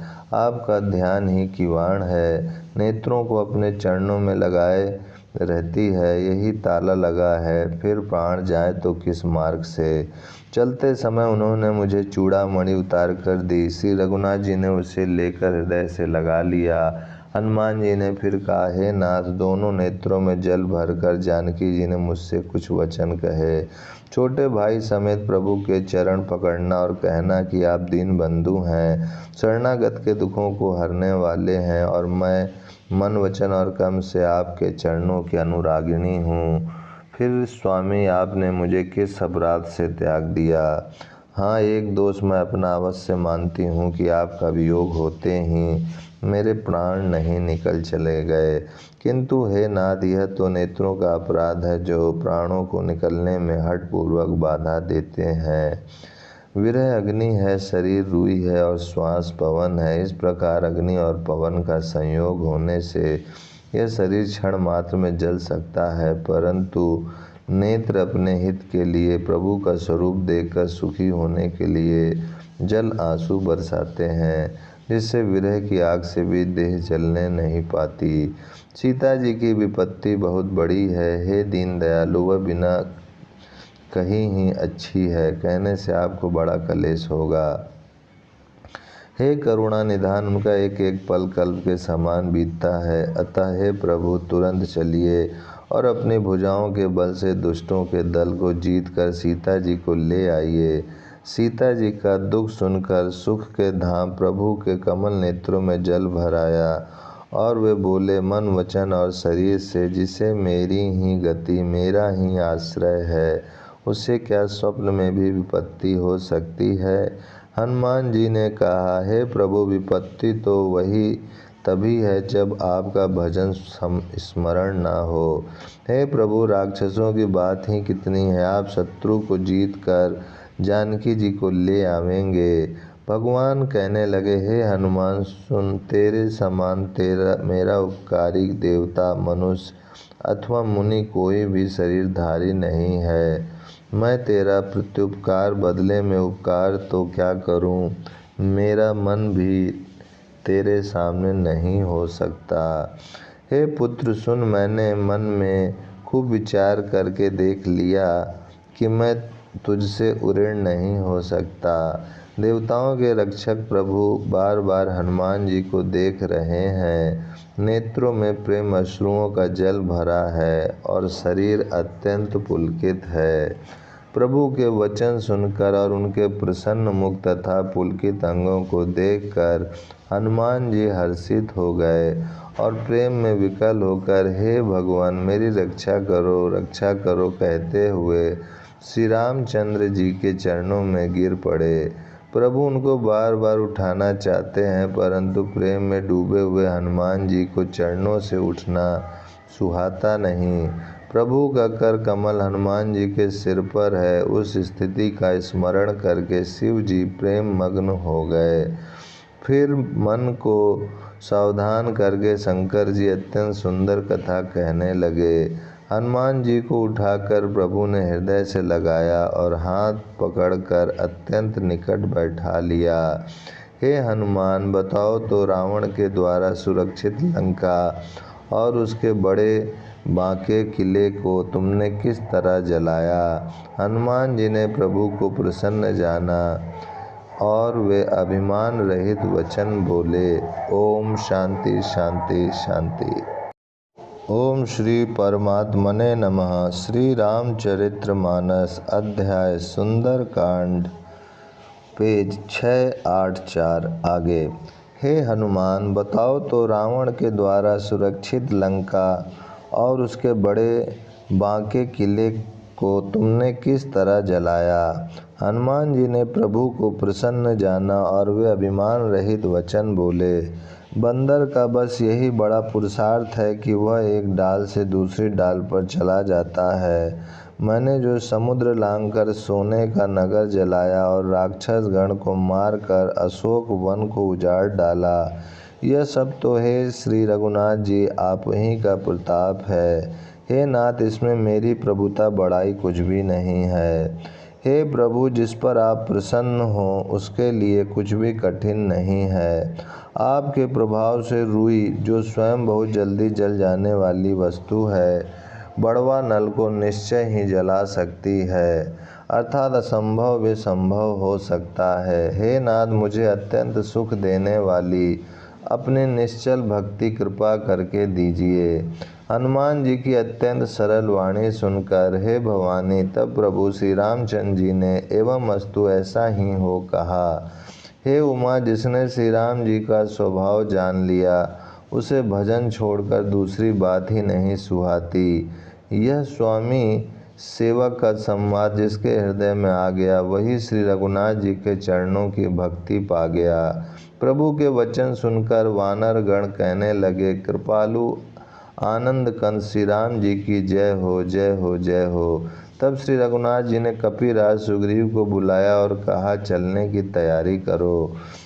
अब विलंब किस कारण किया जाए। वानरों को तुरंत आज्ञा दो। भगवान की यह लीला रावण वध की तैयारी देखकर बहुत से फूल बरसाकर और हर्षित होकर देवता आकाश से अपने अपने लोक को चले। वानर राज सुग्रीव ने शीघ्र ही वानरों को बुलाया। सेनापतियों के समूह आ गए। वानर भालुओं के झुंड अनेक रंगों के हैं और उनमें अतुलनीय बल हैं। वे प्रभु के चरण कमलों में सिर नवाते हैं। महान बलवान रीछ और वानर गरज रहे हैं। श्री राम जी ने वानरों की सारी सेना देखी, तब कमल नेत्रों से कृपा पूर्वक उनकी ओर दृष्टि डाली। राम कृपा का बल पाकर श्रेष्ठ वानर मानो पंख वाले बड़े पर्वत हो गए। तब श्री राम जी ने हर्षित होकर प्रस्थान कूच किया। अनेक सुंदर और शुभ शकुन हुए, जिनकी कीर्ति सब मंगलों से पूर्ण है। उनके प्रस्थान के समय शकुन होना यह नीति है, लीला की मर्यादा है। प्रभु का प्रस्थान जानकी जी ने भी जान लिया। उनके बाएं अंग फड़क फड़क कर मानो कह देते थे कि श्री राम जी आ रहे हैं। जानकी जी को जो जो शकुन होते थे वही वही रावण के लिए अपशकुन हुए। सेना चली, उसका वर्णन कौन कर सकता है। असंख्य वानर और भालू गर्जना कर रहे हैं। नख ही जिनके शस्त्र हैं, वे इच्छा अनुसार सर्वत्र बेरोक टोक चलने वाले रीछ वानर पर्वतों और पक्षों को धारण किए हुए आकाश मार्ग से और कोई पृथ्वी पर चले जा रहे हैं। वे सिंह के समान गर्जना कर रहे हैं। उनके चलने और गर्जने से दिशाओं के हाथी विचलित होकर चिंघाड़ रहे हैं। दिशाओं के हाथी चिंघाड़ने लगे, पृथ्वी डोलने लगी, पर्वत चंचल हो गए, कांपने लगे और समुद्र खलबला उठे। गंधर्व, देवता, मुनि, नाग, किन्नर सब के सब मन में हर्षित हुए कि अब हमारे दुख टल गए। अनेकों करोड़ों भयानक वानर योद्धा कटकटा रहे हैं और करोड़ों ही दौड़ रहे हैं। प्रबल प्रताप कौशल नाथ श्री रामचंद्र जी की जय हो, ऐसा पुकारते हुए वे उनके गुण समूहों को गा रहे हैं। उदार परम श्रेष्ठ एवं महान सर्पराज शेष जी भी सेना का बोझ नहीं सह सकते। वे बार बार मोहित हो जाते, घबरा जाते हैं और पुनः पुनः कच्छप की कठोर पीठ को दांत से पकड़ते हैं। ऐसा करते अर्थात बार बार दांतों को गड़ाकर कच्छप की पीठ पर लकीर सी खींचते हुए वे कैसे शोभा दे रहे हैं, मानो श्री रामचंद्र जी की सुंदर प्रस्थान यात्रा को परम सुहावनी जानकर उसकी अचल पवित्र कथा को सर्पराज शेष जी कच्छप की पीठ पर लिख रहे हों। इस प्रकार कृपा निधान श्री राम जी समुद्र तट पर जा उतरे। अनेकों ऋक्ष वानर वीर जहाँ तहाँ फल खाने लगे। वहाँ लंका में जब से हनुमान जी लंका को जलाकर गए तब से राक्षस भयभीत रहने लगे। अपने अपने घरों में सब विचार करते हैं कि अब राक्षस कुल की रक्षा का कोई उपाय नहीं है। जिसके दूत का बल वर्णन नहीं किया जा सकता, उसके स्वयं नगर में आने पर कौन भलाई है। हम लोगों की बड़ी बुरी दशा होगी। दूतों से नगर निवासियों के वचन सुनकर मंदोदरी बहुत ही व्याकुल हो गई। वह एकांत में हाथ जोड़कर रावण के चरणों लगी और नीति रस में पगी हुई वाणी बोली, हे प्रियतम, श्री हरि से विरोध छोड़ दीजिए। मेरे कहने को अत्यंत ही हितकर जानकर हृदय में धारण कीजिए। जिनके दूत की करनी का विचार करते ही स्मरण आते ही राक्षसों की स्त्रियों के गर्भ गिर जाते हैं। हे प्यारे स्वामी, यदि भला चाहते हैं तो अपने मंत्री को बुलाकर उसके साथ उनकी स्त्री को भेज दीजिए। सीता आपके कुल रूपी कमलों के वन को दुख देने वाली जाड़े की रात्रि के समान आई है। हे नाथ सुनिए, सीता को दिए लौटाए बिना शंभु और ब्रह्मा के किए भी आपका भला नहीं हो सकता। श्री राम जी के बाण सर्पों के समूह के समान हैं और राक्षसों के समूह मेढक के समान। जब तक वे इन्हें ग्रस नहीं लेते, निकल नहीं जाते, तब तक हट छोड़कर उपाय कर लीजिए। मूर्ख और जगत प्रसिद्ध अभिमानी रावण कानों से उसकी वाणी सुनकर खूब हंसा और बोला, स्त्रियों का स्वभाव सचमुच ही बहुत डरपोक होता है, मंगल में भी भय करती हो। तुम्हारा मन हृदय बहुत ही कच्चा कमजोर है। यदि वानरों की सेना आवेगी तो बेचारे राक्षस उसे खाकर अपना जीवन निर्वाह करेंगे। लोकपाल भी जिसके डर से कांपते हैं, उसकी स्त्री डरती हो, यह बड़ी हंसी की बात है। रावण ने ऐसा कहकर हंसकर उसे हृदय से लगा लिया और ममता बढ़ाकर अधिक स्नेह दर्शाकर वह सभा में चला गया। मंदोदरी हृदय में चिंता करने लगी कि पति पर विधाता प्रतिकूल हो गए। ज्यों ही वह सभा में जाकर बैठा, उसने ऐसी खबर पाई कि शत्रु की सारी सेना समुद्र के उस पार आ गई है। उसने मंत्रियों से पूछा कि उचित सलाह कहिए, अब क्या करना चाहिए। तब वे सब हंसे और बोले कि चुप किए रहिए, इसमें सलाह की कौन सी बात है। आपने देवताओं और राक्षसों को जीत लिया, तब तो कुछ श्रम ही नहीं हुआ, फिर मनुष्य और वानर किस गिनती में हैं। मंत्री, वैद्य और गुरु ये तीन यदि अप्रसन्नता के भय या लाभ की आशा से हित की बात न कहकर प्रिय बोलते हैं, ठकुर सुहाती कहने लगते हैं, तो क्रमशः राज, शरीर और धर्म इन तीन का शीघ्र ही नाश हो जाता है। रावण के लिए भी वही सहायता संयोग बनी है। मंत्री उससे सुना कर मुँह पर स्तुति करते हैं। इसी समय अवसर जानकर विभीषण जी आए। उन्होंने बड़े भाई के चरणों में सिर नवाया।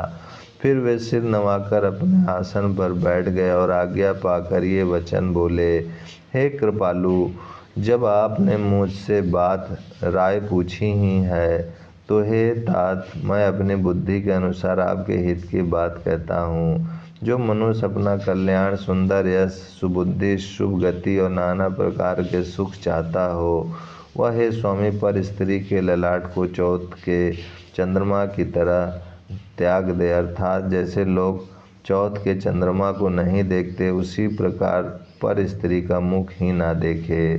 14 भुवनों का एक ही स्वामी हो, वह भी जीवों से वैर करके ठहर नहीं सकता, नष्ट हो जाता है। जो मनुष्य गुणों का समुद्र और चतुर हो, उसे चाहे थोड़ा भी लोभ क्यों ना हो तो भी कोई भला नहीं कहता। हे नाथ, काम, क्रोध, मद और लोभ ये सब नरक के रास्ते हैं। इन सब को छोड़कर श्री रामचंद्र जी को भजिए, जिन्हें संत सत्पुरुष भजते हैं। हे तात, राम मनुष्यों के ही राजा नहीं हैं, वे समस्त लोकों के स्वामी और काल के भी काल हैं। वे संपूर्ण ऐश्वर्य, यश, श्री, धर्म, वैराग्य एवं ज्ञान के भंडार भगवान हैं। वे निरामय, विकार रहित, अजन्मा, व्यापक, अजय, अनादि और अनंत ब्रह्म हैं। उन कृपा के समुद्र भगवान ने पृथ्वी, ब्राह्मण, गौ और देवताओं का हित करने के लिए ही मनुष्य शरीर धारण किया है। हे भाई सुनिए, वे सेवकों को आनंद देने वाले, दुष्टों के समूह का नाश करने वाले और वेद तथा धर्म की रक्षा करने वाले हैं। वैर त्याग कर उन्हें मस्तक नवाइए। वे श्री रघुनाथ जी शरणागत का दुख नाश करने वाले हैं। हे नाथ, उन प्रभु सर्वेश्वर को जानकी जी दे दीजिए और बिना ही कारण स्नेह करने वाले श्री राम जी को भजिए। ओम शांति शांति शांति। ओम श्री परमात्मने नमः। श्री रामचरित्र मानस, अध्याय सुंदरकांड, पेज 690 आगे। जिसे संपूर्ण जगत से द्रोह करने का पाप लगा है, शरण जाने पर प्रभु उसका भी त्याग नहीं करते। जिनका नाम तीनों तापों का नाश करने वाला है, वे ही प्रभु भगवान मनुष्य रूप में प्रकट हुए हैं। हे रावण, हृदय में यह समझ लीजिए। हे दशशीष, मैं बार बार आपके चरणों लगता हूँ और विनती करता हूँ कि मान, मोह और मत को त्याग कर आप कौशलपति श्री राम जी का भजन कीजिए। मुनि पुलस्त जी ने अपने शिष्य के हाथ यह बात कहला भेजी है। हे तात, सुंदर अवसर पाकर मैंने तुरंत ही वह बात प्रभु आपसे कह दी। माल्यवान नाम का एक बहुत ही बुद्धिमान मंत्री था। उसने उन विभीषण के वचन सुनकर बहुत सुख माना और कहा, हे तात, आपके छोटे भाई नीति विभूषण, नीति को भूषण रूप में धारण करने वाले अर्थात नीतिमान हैं। विभीषण जो कुछ कह रहे हैं उसे हृदय में धारण कर लीजिए। रावण ने कहा, ये दोनों मूर्ख शत्रु की महिमा बखान रहे हैं, यहाँ कोई है, इन्हें दूर करो ना।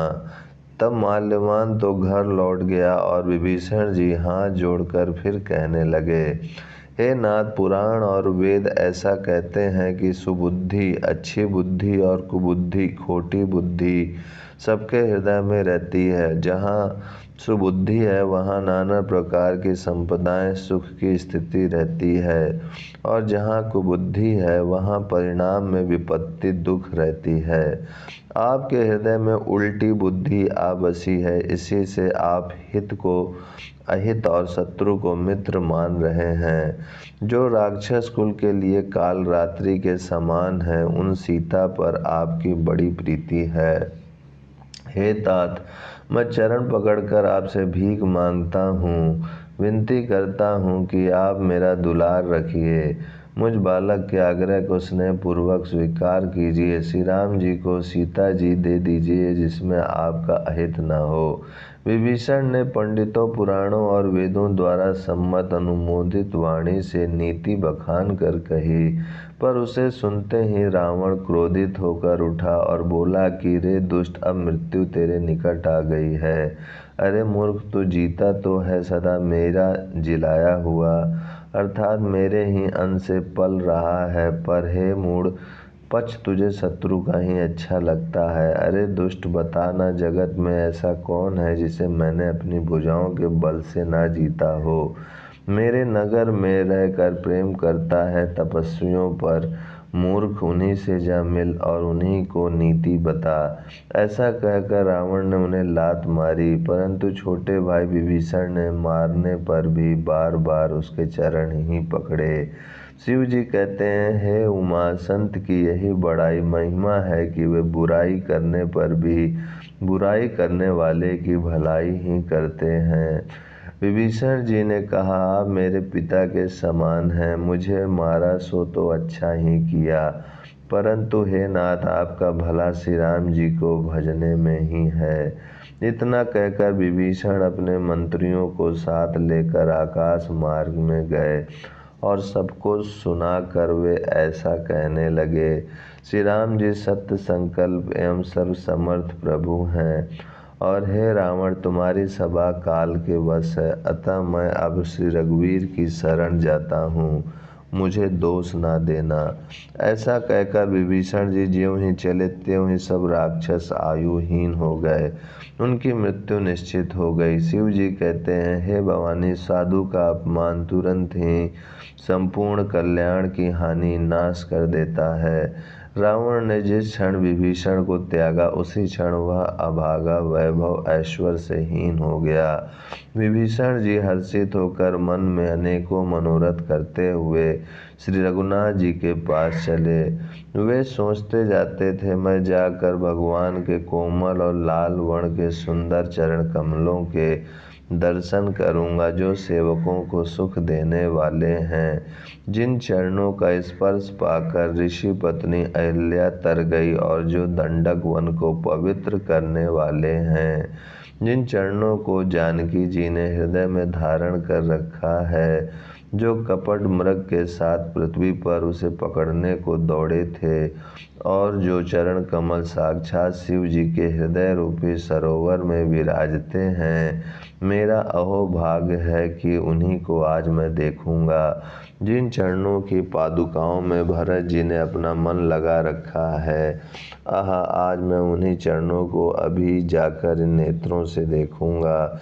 इस प्रकार प्रेम सहित विचार करते हुए वे शीघ्र ही समुद्र के इस पार, जिधर श्री रामचंद्र जी की सेना थी, आ गए। वानरों ने विभीषण को आते देखा तो उन्होंने जाना कि शत्रु का कोई खास दूत है। उन्हें पहरे पर ठहरा कर वे सुग्रीव के पास आया और उनको सब समाचार कह सुनाया। सुग्रीव ने श्री राम जी के पास जाकर कहा, हे रघुनाथ जी, सुनिए, रावण का भाई आपसे मिलने आया है।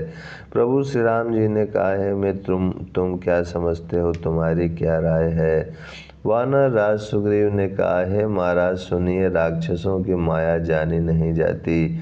यह इच्छा अनुसार रूप बदलने वाला छली ना जाने किस कारण आया है। जान पड़ता यह मूर्ख हमारा भेद लेने आया है, इसीलिए मुझे तो यही अच्छा लगता है कि इसे बांध रखा जाए। श्री राम जी ने कहा, हे मित्र, तुमने नीति तो अच्छी विचारी, परंतु मेरा प्रण तो है शरणागत के भय को हर लेना। प्रभु के वचन सुनकर हनुमान जी हर्षित हुए और मन ही मन कहने लगे कि भगवान कैसे शरणागत वत्सल शरण में आए हुए पर पिता की भांति प्रेम करने वाले हैं। श्री राम जी फिर बोले, जो मनुष्य अपने अहित का अनुमान करके शरण में आए हुए का त्याग कर देता है, वे पामर क्षुद्र हैं, पापमय हैं, उन्हें देखने में भी हानि है, पाप लगता है। जिसे करोड़ों ब्राह्मणों की हत्या लगी हो, शरण में आने पर मैं उसे भी नहीं त्यागता। जीव ज्यों ही मेरे सम्मुख होता है, त्यों ही उसके करोड़ों जन्मों के पाप नष्ट हो जाते हैं। पापी का यह सहज स्वभाव होता है कि मेरा भजन उसे कभी नहीं सुहाता। यदि वह रावण का भाई निश्चय ही दुष्ट हृदय का होता तो क्या वह मेरे सम्मुख आ सकता था? जो मनुष्य निर्मल मन का होता है वही मुझे पाता है। मुझे कपट और छल छिद्र नहीं सुहाते। यदि उसे रावण ने भेद लेने को भेजा है, तब भी हे सुग्रीव, अपने को कुछ भी भय या हानि नहीं है, क्योंकि हे सखे, जगत में जितने भी राक्षस हैं, लक्ष्मण क्षण भर में उन सबको मार सकते हैं, और यदि वह भयभीत होकर मेरे शरण आए हैं तो मैं उसे प्राणों की तरह रखूंगा। कृपा के धाम श्री राम जी ने हंसकर कहा, दोनों ही स्थितियों में उसे ले आओ। तब अंगद और हनुमान सहित सुग्रीव जी कृपालु श्री राम की जय हो कहते हुए चले। विभीषण जी को आदर सहित आगे करके वानर फिर वहां चले जहां करुणा की खान श्री रघुनाथ जी थे। नेत्रों को आनंद का दान देने वाले अत्यंत सुखद दोनों भाइयों को विभीषण जी ने दूर ही से देखा। फिर शोभा के धाम श्री रामचंद्र जी को देखकर वे पलक मारना रोककर टिटक कर स्तंभित होकर एकटक देखते ही रह गए। भगवान की विशाल भुजाएं हैं, लाल कमल के समान नेत्र हैं और शरणागत के भय का नाश करने वाला सांवला शरीर है। सिंह के से कंधे हैं, विशाल वक्षस्थल, चौड़ी छाती अत्यंत शोभा दे रहा है। असंख्य कामदेवों के मन को मोहित करने वाला मुख है। भगवान के स्वरूप को देखकर विभीषण जी के नेत्रों में प्रेम अश्रुओं का जल भर आया और शरीर अत्यंत पुलकित हो गया। फिर मन में धीरज धरकर उन्होंने कोमल वचन कहे, हे नाथ, मैं दशमुख रावण का भाई हूँ। हे देवताओं के रक्षक, मेरा जन्म राक्षस कुल में हुआ है। मेरा तामसी शरीर है, स्वभाव से ही मुझे पाप प्रिय है। जैसे उल्लू को अंधकार पर सहज स्नेह होता है। मैं कानों से आपका सुयश सुनकर आया हूँ कि प्रभु भव जन्म मरण के भय का नाश करने वाले हैं। हे दुखियों के दुख दूर करने वाले और शरणागत को सुख देने वाले श्री रघुवीर, मेरी रक्षा कीजिए, रक्षा कीजिए। प्रभु उन्हें ऐसा कहकर दंडवत करते देखा तो वे अत्यंत हर्षित होकर तुरंत उठे। विभीषण जी के दीन वचन सुनने पर प्रभु के मन को बहुत ही भाए। उन्होंने अपनी विशाल भुजाओं से पकड़कर उनको हृदय से लगा लिया। छोटे भाई लक्ष्मण जी सहित गले मिलकर उनको अपने पास बैठाकर श्री राम जी भक्तों के भय को हरने वाले वचन बोले, हे लंकेश, परिवार सहित अपनी कुशल कहो, तुम्हारा निवास बुरी जगह पर है। ओम शांति शांति शांति।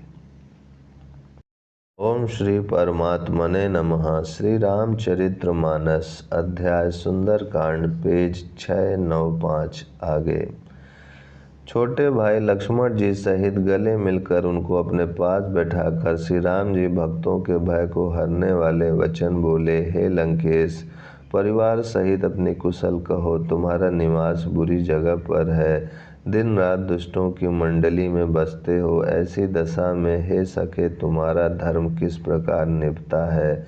मैं तुम्हारी सब रीति आचार व्यवहार जानता हूँ। तुम अत्यंत नीति निपुण हो, तुम्हें अनीति नहीं सुहाती है। तात नरक में रहना वरम अच्छा है, परंतु विधाता दुष्ट का संग कभी ना दे। विभीषण जी ने कहा, हे रघुनाथ जी, अब आपके चरणों का दर्शन कर कुशल से हूँ, जो आपने अपना सेवक जानकर मुझ पर दया की है।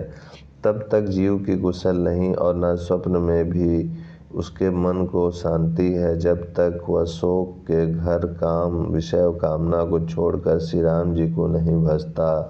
लोभ मोह मत्सर डाह मद और मान आदि अनेकों दुष्ट तभी तक हृदय में बसते हैं जब तक कि धनुष बाण और कमर में तरकस धारण किए हुए श्री रघुनाथ जी हृदय में नहीं बसते। ममता पूर्ण अंधेरी रात है जो राग द्वेष रूपी उल्लुओं को सुख देने वाली है।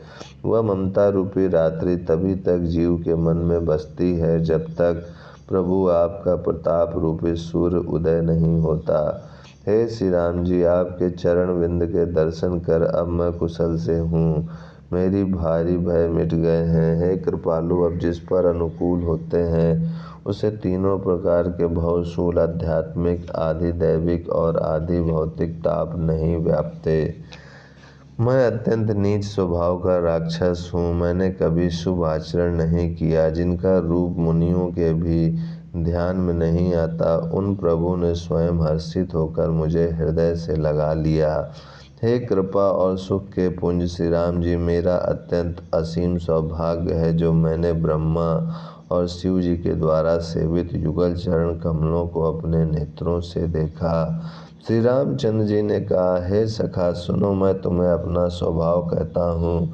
जिसे काग मुसुंडी शिव जी और पार्वती जी भी जानती हैं। कोई भी मनुष्य संपूर्ण जड़ चेतन जगत का द्रोही ही हो, यदि वह भी भयभीत होकर मेरी शरण तक कर आ जाए और मद मोह तथा नाना प्रकार के छल कपट त्याग दे तो मैं उसे बहुत शीघ्र साधु के समान कर देता हूँ। माता पिता भाई पुत्र स्त्री शरीर धन घर मित्र और परिवार, इन सब के ममत्व रूपी तागों को बटोर कर और उन सब की एक डोरी बटकर उसके द्वारा जो अपने मन को मेरे चरणों में बांध देता है, सारे सांसारिक संबंधों का केंद्र मुझे बना दे लेता है।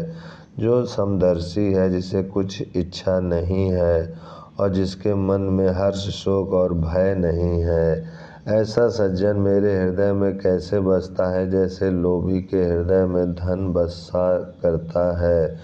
तुम सरीखे संत ही मुझे प्रिय हैं। मैं और किसी के निहोरे से कृतज्ञतावश देह धारण नहीं करता। जो सगुण साकार भगवान के उपासक हैं, दूसरे हित में लगे रहते हैं, नीति और नियमों में दृढ़ हैं और जिन्हें ब्राह्मणों के चरणों में प्रेम है, वे मनुष्य मेरे प्राणों के समान हैं।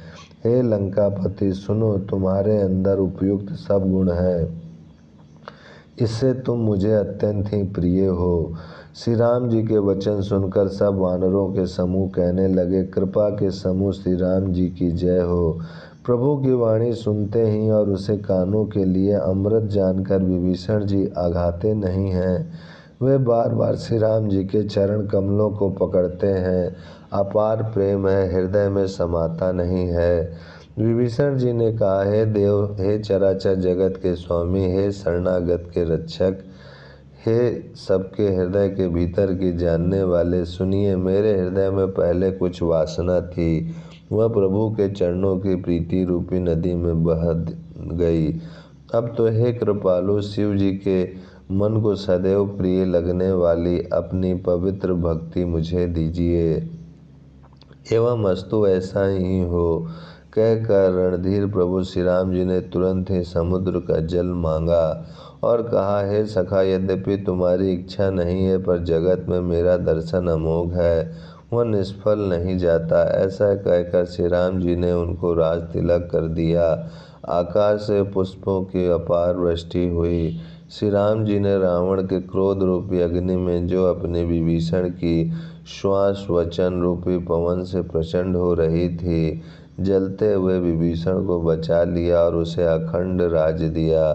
शिव जी ने जो संपत्ति रावण को 10 सिरों की बलि देने पर दी थी, वही संपत्ति श्री रघुनाथ जी ने विभीषण को बहुत सकुचते हुए दी। ऐसे परम कृपालु प्रभु को छोड़कर जो मनुष्य दूसरे को भजते हैं, वे बिना सिंग पूंछ के पशु हैं। अपना सेवक जानकर विभीषण को श्री राम जी ने अपना लिया। प्रभु का स्वभाव वानर कुल के मन को बहुत भाया। फिर सब कुछ जानने वाले, सबके हृदय में बसने वाले, स्वरूप सब रूपों में प्रकट, सबसे रहित, उदासीन, कारण से भक्तों पर कृपा करने के लिए मनुष्य बने हुए तथा राक्षसों के कुल का नाश करने वाले श्री राम जी नीति की रक्षा करने वाले वचन बोले। हे वीर वानर राज सुग्रीव और लंकापति विभीषण, सुनो, इस गहरे समुद्र को किस प्रकार पार किया जाए। अनेक जाति के मगर, सांप और मछलियों से भरा हुआ यह अत्यंत अथाह समुद्र पार करने में सब प्रकार से कठिन है। विभीषण जी ने कहा, हे रघुनाथ जी, सुनिए, यद्यपि आपका एक बाण ही करोड़ों समुद्रों को सोखने वाला है, सोख सकता है, तथापि नीति ऐसी कही गई है, उचित यह होगा कि पहले जाकर समुद्र से प्रार्थना कीजिए। हे प्रभु, समुद्र आपके कुल में बड़े पूर्वज हैं, वे विचार कर उपाय बतला देंगे। तब रीछ और वानरों की सारी सेना बिना ही परिश्रम के समुद्र के पार उतर जाएगी। श्री राम जी ने कहा, हे सखा, तुमने अच्छा उपाय बताया, यही किया जाए। यदि दैव सहायक हो, यह सलाह लक्ष्मण जी के मन को अच्छी नहीं लगी। श्री राम जी के वचन सुनकर तो उन्होंने बहुत ही दुख पाया। लक्ष्मण जी ने कहा, हे नाथ, दैव का कौन भरोसा, मन में क्रोध कीजिए, ले आइए और समुद्र को सुखा डालिए। यह दैव तो कायर के मन का एक आधार, तसल्ली देने का उपाय है। आलसी लोग ही दैव दैव पुकारा करते हैं। यह सुनकर श्री रघुवीर हंसकर बोले, ऐसे ही करेंगे, मन में धीरज रखो। ऐसा कहकर छोटे भाई को समझाकर प्रभु श्री रघुनाथ जी समुद्र के समीप गए। उन्होंने पहले सिर नवाकर प्रणाम किया, फिर किनारे पर कुश बिछाकर बैठ गए।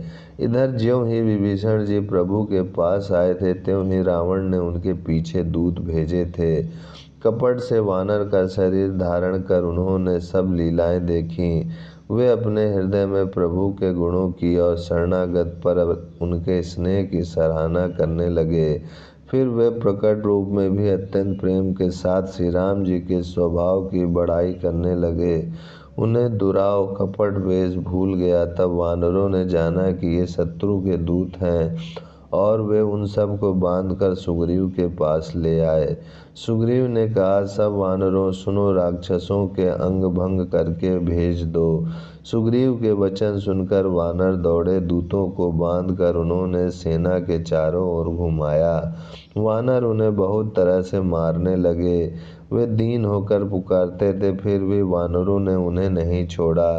तब दूतों ने पुकार कर कहा, जो हमारे नाक कान काटेगा उसे कौशलादेश श्री राम जी की सौगंध है। यह सुनकर लक्ष्मण जी ने सबको निकट बुलाया। उन्हें बड़ी दया लगी। इससे हंसकर उन्होंने राक्षसों को तुरंत ही छुड़ा दिया और उनसे कहा, रावण के हाथ में यह चिट्ठी देना और कहना, हे कुल घातक, लक्ष्मण के शब्दों संदेश से को बाँचो। फिर उस मूर्ख से जबानी यह मेरा उदार कृपा से भरा हुआ संदेश कहना कि सीता जी को देकर उनसे श्री राम जी से मिलो, नहीं तो तुम्हारा काल आ गया समझो। लक्ष्मण जी के चरणों में मस्तक नवाकर श्री राम जी के गुणों की कथा वर्णन करते हुए दूत तुरंत ही चल दिए। श्री राम जी का यश कहते हुए वे लंका में आए और उन्होंने रावण के चरणों में सिर नवाए। दशमुख रावण ने हंसकर बात पूछी, अरे शुक, अपनी कुशल क्यों नहीं कहता।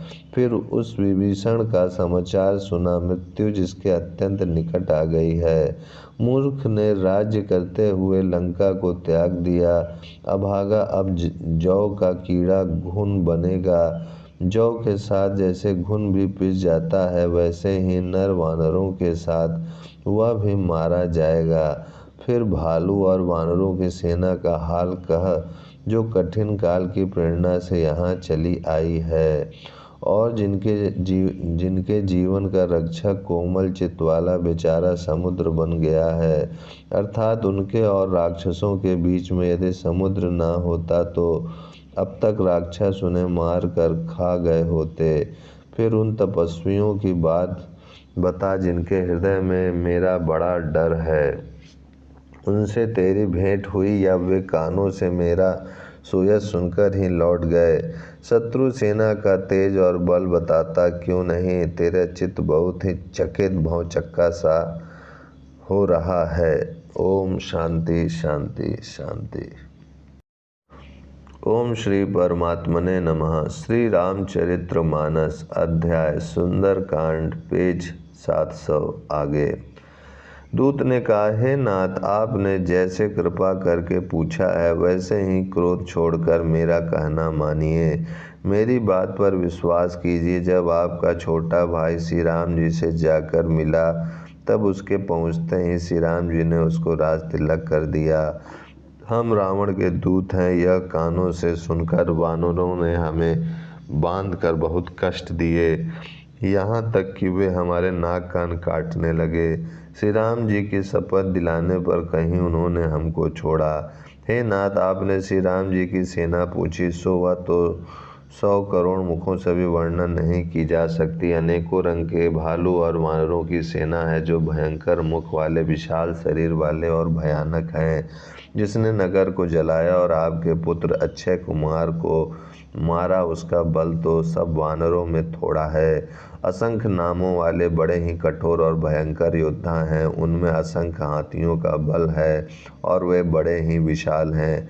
द्विद मयंद नील नल अंगद गद विकटाशाय दधिमुख केसरी निषट शट और जामवन, ये सभी बल की राशि हैं। ये सब वानर बल में सुग्रीव के समान हैं और इनके जैसे एक दो नहीं करोड़ों हैं। उन बहुत सौ को गिन ही कौन सकता है। श्री राम जी की कृपा से उनमें अतुलनीय बल है। वे तीनों लोकों को तृण के समान तुच्छ समझते हैं। हे दशग्रीव, मैंने कानों से ऐसा सुना है कि 18 पद्म तो अकेले वानरों के सेनापति हैं। हे नाथ, उस सेना में ऐसे कोई वानर नहीं है जो आपको रण में ना जीत सके। सब के सब अत्यंत क्रोध से हाथ मींचते हैं, पर श्री रघुराम जी उन्हें आज्ञा नहीं देते। हम मछलियों और सांपों सहित समुद्र को सोख लेंगे, नहीं तो बड़े बड़े पर्वतों से उसे भर कर पूर पाट देंगे और रावण को मसल कर धूल में मिला देंगे। सब वानर ऐसे ही वचन कह रहे हैं। सब सहज ही निडर हैं। इस प्रकार गरजते और डपटते हैं मानो लंका को निगल ही जाना चाहते हैं। सब वानर भालू सहज ही शूरवीर हैं। फिर उनके सिर पर प्रभु सर्वेश्वर श्री राम जी हैं। हे रावण, वे संग्राम में करोड़ों कालों को जीत सकते हैं। श्री रामचंद्र जी के तेज सामर्थ्य, बल और बुद्धि की अधिकता को लाखों शेष भी नहीं गा सकते। वे एक ही बाण से सैकड़ों समुद्रों को सोख सकते हैं। परंतु नीति निपुण श्री राम जी ने नीति की रक्षा के लिए आपके भाई से उपाय पूछा। उनके आपके भाई के वचन सुनकर वे श्री राम जी समुद्र से राह मांग रहे हैं। उनके मन में कृपा भरी है, इसीलिए वे उसे सोखते नहीं। दूत के ये वचन सुनते ही रावण खूब हंसा और बोला, जब ऐसी बुद्धि है तभी तो वानरों को सहायक बनाया है। स्वाभाविक ही डरपोक विभीषण के वचन को प्रमाण करके उन्होंने समुद्र से मचलना बाल हट ठाना है। अरे मूर्ख, झूठी बड़ाई क्या करता है। बस मैंने शत्रु राम के बल और बुद्धि की था पाली। जिसके विभीषण जैसा डरपोक मंत्री हो, उसे जगत में विजय और विभूति ऐश्वर्य कहाँ। दुष्ट रावण के वचन सुनकर दूत को क्रोध बढ़ाया। उसने मौका समझकर पत्रिका निकाली और कहा, श्री राम जी के छोटे भाई लक्ष्मण ने यह पत्रिका दी है। हे नाथ, इसे बचवा कर छाती ठंडी कीजिए। रावण ने हंसकर उसे बाएं हाथ से लिया और मंत्री को बुलवाकर वह मूर्ख उसे बचाने लगा। पत्रिका में लिखा था, अरे मूर्ख, केवल बातों से ही मन को रिझाकर अपने कुल को नष्ट भ्रष्ट न कर। श्री राम जी से विरोध करके तू विष्णु, ब्रह्मा और महेश की शरण में जाने पर भी नहीं बचेगा। या तो अभिमान छोड़कर अपने छोटे भाई विभीषण की भांति प्रभु के चरण कमलों का भ्रमर बन जा, अथवा रे दुष्ट श्री राम जी के बाण रूपी अग्नि में परिवार सहित पतिंगा हो जा। दोनों में से जो अच्छा लगे सो कर। पत्रिका सुनते ही रावण मन में भयभीत हो गया, परंतु मुख से ऊपर से मुस्कुराता हुआ वह सबको सुनाकर कहने लगा, जैसे कोई पृथ्वी पर पड़ा हुआ हाथ से आकाश को पकड़ने की चेष्टा करता हो, वैसे ही यह छोटा तपस्वी लक्ष्मण वाग्विलास करता है, ढींग हाँकता है। सुखदूत ने कहा, हे नाथ, अभिमानी स्वभाव को छोड़कर इस पत्र में लिखी सब बातों को सत्य समझिए। क्रोध छोड़कर मेरा वचन सुनिए। हे नाथ, श्री राम जी से वैर त्याग दीजिए। यद्यपि श्री रघुवीर समस्त लोकों के स्वामी हैं, पर उनका स्वभाव अत्यंत ही कोमल है। मिलते ही प्रभु आप पर कृपा करेंगे और आपका एक भी अपराध वे हृदय में नहीं रखेंगे। जानकी जी श्री रघुनाथ जी को दे दीजिए। हे प्रभु, इतना कहकर कहना मेरा कीजिए। जब उस दूत ने जानकी जी को देने के लिए कहा, तब दुष्ट रावण ने उसको लात मारी। वह भी विभीषण की भांति चरणों में सिर नवाकर वहीं चला जहाँ कृपा सागर श्री रघुनाथ जी थे। प्रणाम करके उसने अपनी कथा सुनाई और श्री राम जी की कृपा से अपनी गति मुनि का स्वरूप पाई। शिव जी कहते हैं, हे भवानी, वह ज्ञानी मुनि था। अगस्त ऋषि के श्राप से राक्षस हो गया था। बार बार श्री राम जी के चरणों की वंदना करके वह मुनि अपने आश्रम को चला गया। इधर 3 दिन बीत गए, किंतु जड़ समुद्र विनय नहीं मानता। तब श्री राम जी क्रोध सहित बोले, बिना भय के प्रीति नहीं होती। हे लक्ष्मण, धनुष बाण लाओ, मैं अग्नि बाण से समुद्र को सोख डालूं। मूर्ख से विनय कुटिल के साथ प्रीति स्वाभाविक ही, कंजूस से सुंदर नीति उदारता का उपदेश, ममता में फंसे हुए मनुष्य से ज्ञान की कथा, अत्यंत लोभी से वैर का वर्णन, क्रोधी से शम शांति की बात और कामी से भगवान की कथा। इनका वैसा ही फल होता है जैसे उसर में बीज बोने से होता है, अर्थात उसर में बीज बोने की भांति यह सब व्यर्थ हो जाता है। ऐसा कहकर श्री रघुनाथ जी ने धनुष चढ़ाया। यह मत लक्ष्मण जी के मन को बहुत अच्छा लगा। प्रभु ने भयानक अग्नि बाण संधान किया, जिससे समुद्र के हृदय के अंदर अग्नि की ज्वाला उठी। मगर, सांप तथा मछलियों के समूह व्याकुल हो गए।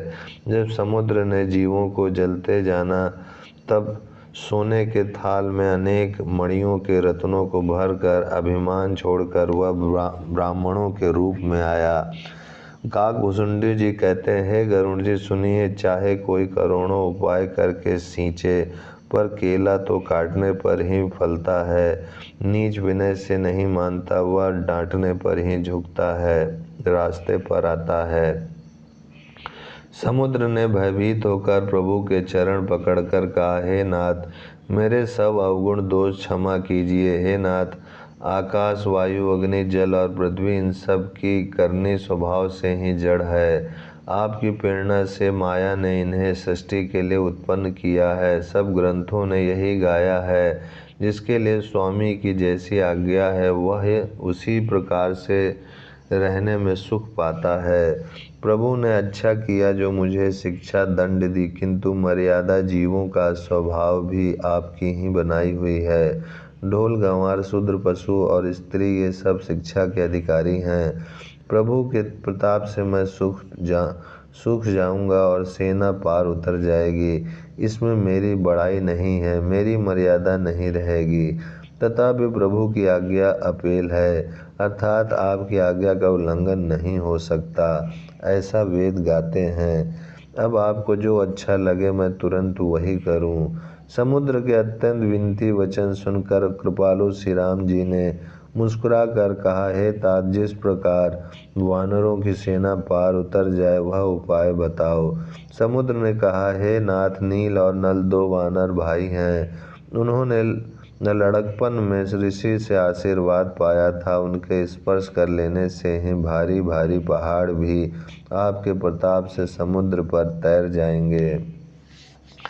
मैं भी प्रभु की प्रभुता को हृदय में धारण कर अपने बल के अनुसार जहाँ तक मुझसे बन पड़ेगा सहायता करूँगा। हे नाथ, इस प्रकार समुद्र को बंधाइए, जिससे तीनों लोकों में आपका सुंदर यश गाया जाए। इस बाण से मेरे उत्तर तट पर रहने वाले पाप के राशि दुष्ट मनुष्यों का वध कीजिए। कृपालु और रणधीर श्री राम जी ने समुद्र के मन की पीड़ा सुनकर उसे तुरंत ही हर लिया, अर्थात बाण से उन दुष्टों का वध कर दिया। श्री राम जी का भारी बल और पौरुष देखकर समुद्र हर्षित होकर सुखी हो गया। उसने उन दुष्टों का सारा चरित्र प्रभु को कह सुनाया, फिर चरणों की वंदना करके समुद्र चला गया। समुद्र अपने घर चला गया। श्री रघुनाथ जी को यह मत, उसकी सलाह अच्छा लगा। यह चरित्र कलयुग के पापों को हरने वाला है। हे तुलसीदास, इसे तुलसीदास ने अपनी बुद्धि के अनुसार गाया है। श्री रघुनाथ जी के गुण समूह सुख के धाम, संदेह का नाश करने वाले और विषाद का दमन करने वाले हैं। अरे मूर्ख मन, तू संसार का सब आशा भरोसा त्याग कर निरंतर इन्हें गा और सुन। श्री रघुनाथ जी का गुणगान संपूर्ण सुंदर मंगलों का देने वाला है। जो इसे आदर सहित सुनेंगे वे बिना किसी जहाज अन्य साधन के ही भव सागर को तर जाएंगे। कलयुग के समस्त पापों का नाश करने वाले श्री रामचरितमानस का यह 5वां सोपान समाप्त हुआ। सुंदर कांड समाप्त। ओम शांति शांति शांति।